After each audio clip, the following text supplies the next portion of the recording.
The Avadhootha was sleeping under a tree. In fact, he never sleeps. I can hear him speaking throughout his sleep. Even while sleeping, he is in high wakeful state. Now, he is in deep sleep. But listen, he is speaking. In the heart of ancient Athens lived a man renowned for his wisdom. His name was Socrates. One day, a curious friend asked, Socrates, who is the wisest of all? Socrates thought for a moment and decided to find the answer. He visited scholars, leaders, and thinkers, questioning about their knowledge.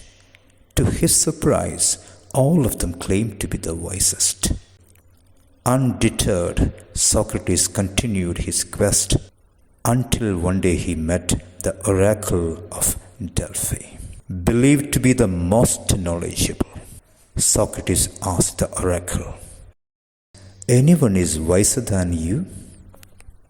The oracle replied, "No one. No one is wiser than Socrates." Socrates got perplexed. Finally, he concluded, the true wisdom lies in acknowledging one's ignorance. Socrates understood that the more he learned, the more he realized how much he did not know. Who is behind the profound wisdom of Socrates? Xantippe, his wife, the fiery, sharp-tongued, resentful and nagging woman. In spite of the infamous reputation history gave her, the outspoken and ill-tempered Xantippe was Socrates' guru. Xantippe means the golden yellow horse. The Avadhootha stopped for a moment, then continued. Socrates himself believed that managing her fiery temper would prepare him to deal with all kinds of adverse people. His home was a training ground for his approach to human interaction and patience. A person's spiritual altitude and wisdom can better be judged not in the remote Himalayan caves, but in the midst of chaos. Even a violent beast remains calm in the remote wilderness. How long one can withstand the torrential tirade of a wife? When Xantippe poured a bucket of dirty water on Socrates' head, that too before his followers and students, he remained calm and consoled his students. Don't get alarmed. After the thunder comes the rain. To the confounded students, he continued, "By all means, marry. If you get a good wife, you will be happy. If you get a bad wife, you will be a philosopher." Socrates realized that in Xantippe's persistent nagging, there is a brutal honesty about the nature of human relationship. A bad wife is a tormentor, but a teacher and above all, a catalyst for men's intellectual awakening.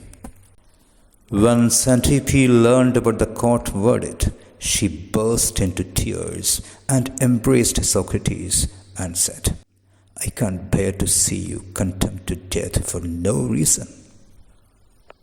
Socrates smiled and told, "Don't feel sad, Xantippe.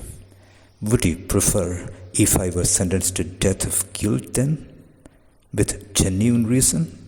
I remembered the Avadhootha's words. Being real, I lost people, but being fake, I would have lost myself. Socrates did not fear death. Death can't kill a person devoid of ego. It is Xantippe who strengthened him to face death with a smile. Xantippe's each nagging was a small dose of hemlock for Socrates. A wife's sharp tongue sharpens a man's lethargic brain.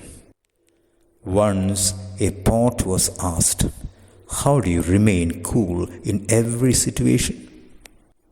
The pot answered, I just remind myself that I am made of mud and I will return to mud. Socrates had learned this from the pot. Like Nachiketas, he faced death to learn more. Before his death, he said one of his most influential phrases, the unexamined life is not worth living. We must critically inquire about the truth of our beliefs and our right and wrong. Xantippe constantly reminded the errors of his beliefs. She shaped his philosophy. She questioned his questionings. It was a sharp tongue of Ratnavali that transformed Rampola Dube to Tulsidas.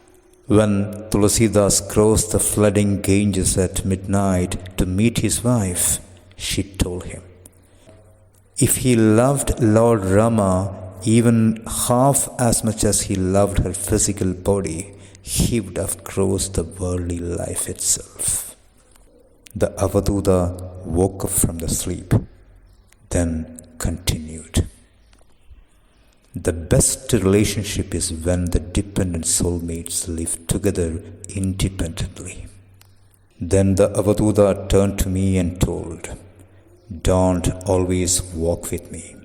Walk alone. Don't even allow your shadow to follow you. If someone comes to your life, remember it is to teach you how to blissfully live alone. Aloneness is the presence of oneself.